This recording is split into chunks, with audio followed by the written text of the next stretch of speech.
qaar ka mid ah culimada ugu waaweyn ee wadamada Scandinavian-ka ayaa iyana markaasi ka hadlay dilka Allaha u naxariistay Sheekh Cabdulqaadir Nuur Faarax oo dhawaan lagu dilay magaalada Garowe sida faahinta warkaan oo inoogu soo diray Cali Yaasiin Gurbe.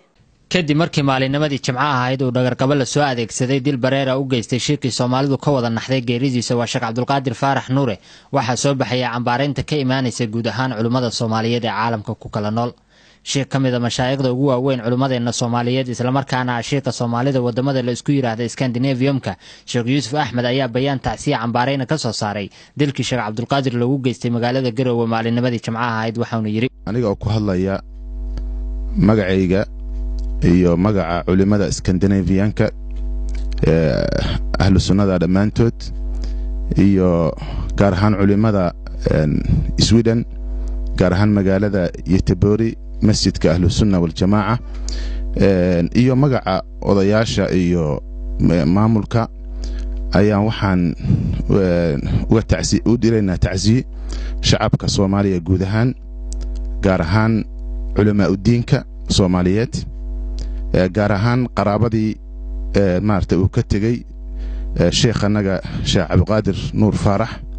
waxaan uga tacsiyeynaa musiibadaasi aad u baaxad weyn taariikhda Soomaalida maartay hore aan loo aqoonin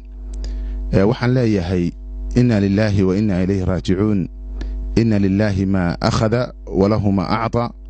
wa kullu shay'in 'indahu bi ajalin musamman fasbiru wahtasibu Sheekh Cabdulqaadir dilkiisu istaajimeeyo xikmadda iyo kelimada miisaaman iyo maartay shacabka Soomaaliyeed oo khayrka loo tilmaamo arintaasi joojin mayso bal waxa way arintan way sii socon doontaa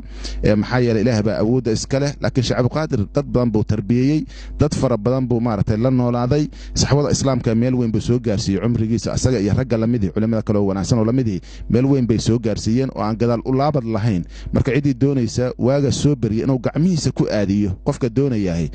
waxa weeyaan laf cad buu toobin ku hayaa arin soconaysa ma ah taariikhda ayaana marqaati ka noqon doonta arintaasi wal aqibatu lil muttaqiin taariikhda ayaa marqaati ka noqon doonta iyo gunaanadku meeshu noqonayo dhinaca kale waxaan leeyahay dadka maartay Soomaaliyeed waxa waajib ku ah culimada diinka uqalada maartay cirowda dadka Soomaaliyeed inay daayartaas oo kale ay maartay maskaxan ay saxaan maartay fikrigan qaldan iyo wadadan ay qaadayaan oo maartay dhiiga xaraashiga muslimiinta ah in maartay misaladaas xoog la saaro wasaa'isha islaamkooda culimadooda niqaashka biooyinka deegaanada cadaadisku ka jiraan cudurro fara badan baa ka abuurma deegaanka ma garanaysa maamul la'aanta waxyaalo fara badan baa ka dhasha cudurro fara badan baa ka dhasha sidaa darteeda ayaan waxaan leeyahay waa in masaladaani maartay la bayaaniya shacabka la baraa abwaabta dhiigga muslimiinta xantoodii baa la diiday ma garanaysa in la xasdaa ayaa maartay xaraam dunuubta ugu waaweyn ah asagoo xantayba Ilaahay wuxuu ka dhigay asagoo meyd hilibkiisa in la cuno ayuu ka dhigay Ilaahay subhanahu wa ta'ala ayuhibbu ahadukum an yakula أخيه ميتا فكرهتموه إلهي ويري سبحانه وتعالى حنتي بالحرمي محاد مرينا صديقي محاد ما يسهدون عالمنا وياها علماء او نبينا كتل مامي عليه الصلاه والسلام ورثه الانبياء انبياء كو دخلي نبي ويري عليه الصلاه والسلام اي مارتي اي لا يا ديغود la banaysanaya la dilaya ma garanaysa sidoo kale mashaayikhda kala aadan Isaaq Malaaq Ali Maxamed Ali Mursal iyo Awla Adeer ayaa si dareentaawad la iyaguna uga tacsiyay Sheekh Cabdulqaadir geeridiisii waxaan halkan tacsi uga diraynaa sheekheeni weynaay Sheekh Cabdulqaadir Nuur Faarax la dilay waliba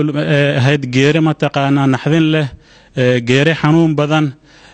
aan dhihi karo geeri la yaab leh marka Allah u naxariisto sheekheena dhammaan ummadda Soomaaliyeed ayaan uga tacsiyeynaynaa gaar ahaan dadkii ay isku sii dheeraayeen ee ka xanuunsanayay ay ugu horeeyaan ehelkiisii qaraabadiisii culimadii ay dacwada wada wadeen ardaydiisii iyo dhammaan maxaan ku raahdaa ummadda Soomaaliyeed iyo deegaankiisii uu ka tirsanaa intaba xaqiiqatan waxay ahayd geeri aad iyo aad u xanuun badan geeri waxa weeye xilli adag nagu timid ayay ahayd sheekha waxa dilay gacan mujrimad ah oo dhaalimad ah oo ka xaq daran ayaa dishay Ilaahay subhanahu wa ta'ala waxaan leeyahay shahaadadiisaas Ilaahay subhanahu wa ta'ala uu keenay sheekha meeshu uu joogay